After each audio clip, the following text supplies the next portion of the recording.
વિદ્યાર્થી મિત્રો, આજના લેક્ચરમાં આપણે જોવાના છીએ સાદા વ્યાજના પ્રશ્નો. જે તમે જોઈ શકો છો જીપીએસસી માં, પોલીસની ભરતીમાં, તલાટીમાં અને હાઈકોર્ટમાં જે પ્રશ્નો પૂછાયેલા છે એ આજે આપણે સોલ્વ કરવાના છીએ.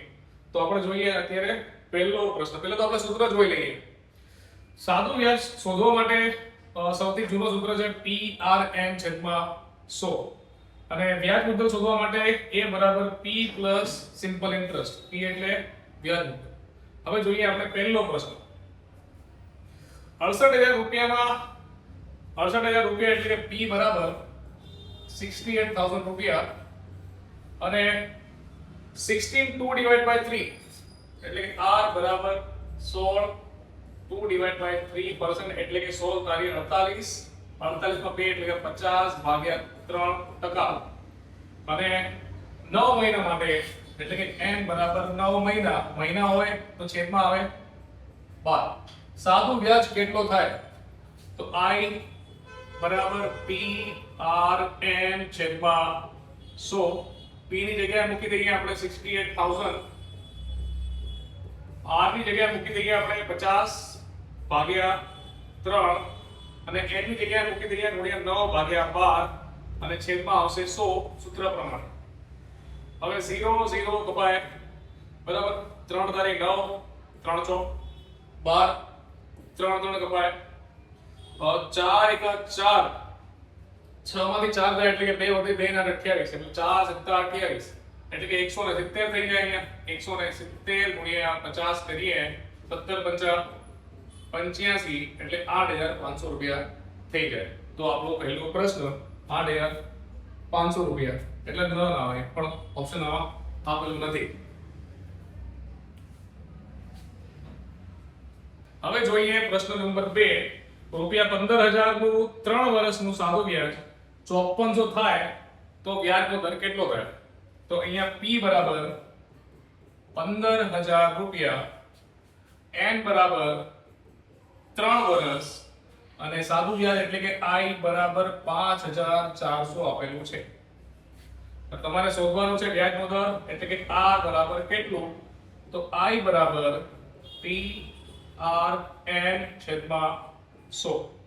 I ની જગ્યાએ 5400 આપેલા છે તો 5,400 મૂકી દઈએ બરાબર. P ની જગ્યાએ આવશે 15,000, R ની જગ્યાએ R આવશે અને n ની જગ્યાએ આવશે 3 ભાગ્યા 100. 0 0 0 0 થાય. હવે 5400 ના છેદમાં આવશે 150 અને ગુણ્યા 3 બરાબર આવશે R. તો 0 0 જાય બરાબર. 3 ના ઘડિયાથી આપણે છેદ ઉડાવીએ તો 3 એકા 3, 5 માંથી 3 જાય તો 2, 2 ને 4 24 એટલે 3 * 24 એટલે 0 ઉપર એટલે 180 ભાગ્યા 15 કરીએ તો 180 ભાગ્યા 15 એટલે 15 એકા 15 વધે 3 15 દુ 30 એટલે જવાબ આવે 12%. તો જવાબ આવે 12%. એટલે ઓપ્શન બી થઈ જાય. હવે જોઈએ પ્રશ્ન નંબર 3 કે અમુક રકમ પર અમુક ટકાએ સાદું વ્યાજ એટલે રકમ કેટલી છે આપણને આપેલી નથી તો P બરાબર તો આપણને ખબર નથી કે કેટલા અને સાદું વ્યાજ મૂળ રકમના 9 ભાગ્યા 16 ગણું છે. એટલે સાદું વ્યાજ જે છે જે મૂળ રકમ છે તમારી એના 9 ભાગ્યા 16 છે. હવે મૂળ રકમ કેટલી છે આપણને ખ્યાલ નથી તો આપણે ધારી લઈએ કારણ કે છેદમાં 16 છે તો આપણે 1600 ધારી લઈએ. ધારો કે મૂળ રકમ જે છે એ તમારી કેટલી છે? તો 1600 છે. કેટલી છે? 1600. તો આનું સાદું વ્યાજ કેટલો થાય? તો સાદું વ્યાજ થઈ જાય 1600 ગુણ્યા 9 ભાગ્યા 16 એટલે કે થઈ જાય 900 રૂપિયા. 16 એકા 16 અને 100 ગુણ્યા 9 એટલે 900 રૂપિયા સાદું વ્યાજ થઈ ગયું. જો વ્યાજનો દર અને વર્ષની સંખ્યા સમાન હોય એટલે કે વ્યાજનો દર એટલે કે R અને વર્ષની સંખ્યા એટલે n બંને કેવા હોય? સમાન હોય.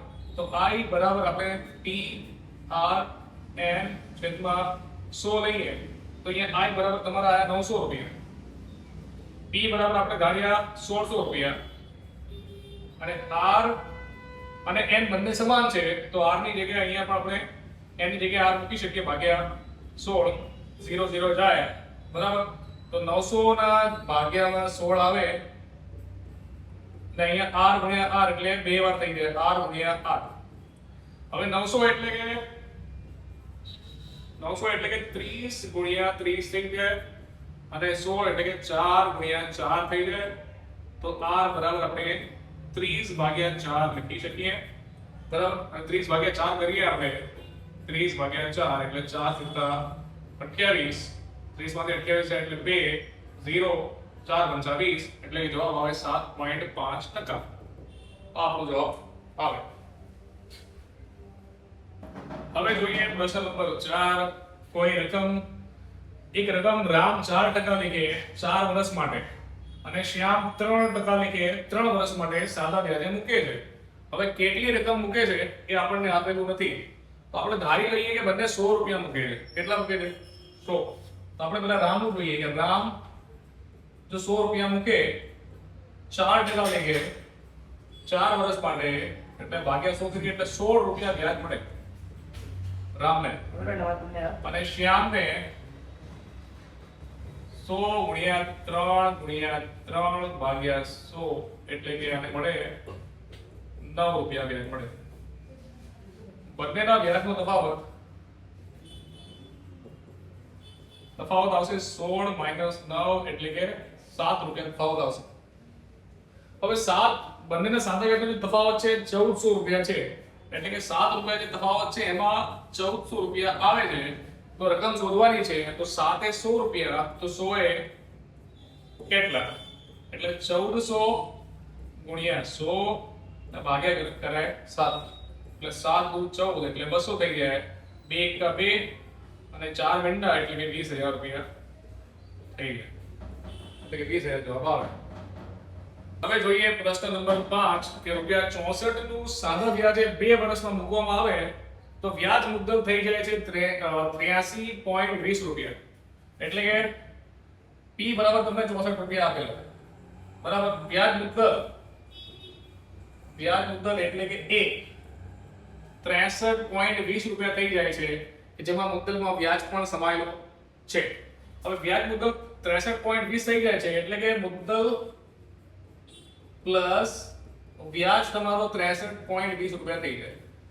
હવે મુદ્દલ એમાં 64 રૂપિયા છે તો અહીંયા 64 મૂકી દઈએ પ્લસ વ્યાજ બરાબર 83.20 રૂપિયા એટલે કે વ્યાજ તમારું આવે 83.20 માઈનસ 64 એટલે કે થઈ જાય 7 અહીંયા 10 10 માંથી 4 જાય તો 6 ને 3 9 એટલે 7 ને 19.20 રૂપિયા થઈ જાય અને તમારો વ્યાજ આવ્યો 19.20 રૂપિયા.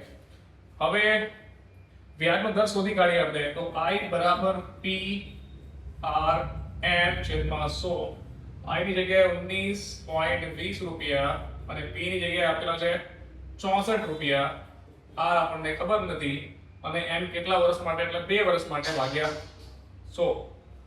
હવે 19.20 ગુણ્યા 100 ભાગ્યા 64 ગુણ્યા 2 બરાબર r.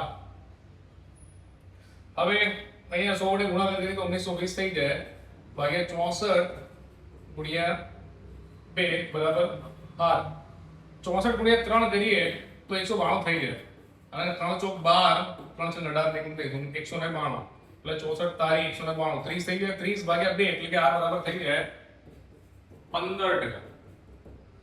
હવે જો આપણે 86 રૂપિયા એટલે કે p બરાબર 86 હોય અને વર્ષ n બરાબર 6 વર્ષ હોય તો વ્યાજ મુદ્દલ કેટલું થાય તો i બરાબર p r n છેદમાં 100 p ની જગ્યાએ આપણે 86 રૂપિયા r ની જગ્યાએ આવે 15% અને 6 વર્ષ માટે ભાગ્યા 100 કરીએ એટલે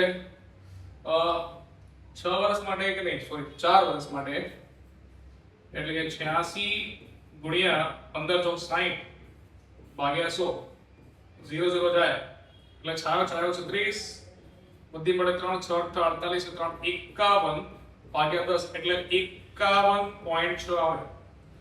આ થયું વ્યાજ અને મુદ્દલ તમારી કેટલી આપેલી છે તો મુદ્દલ તમને આપેલી છે આમાં 86 રૂપિયા પ્લસ કરી દઈએ એટલે 6 ને 1 7 ને 13 0.6 એટલે કે તમારો વ્યાજ મુદ્દલ 137.6 થઈ ગયો.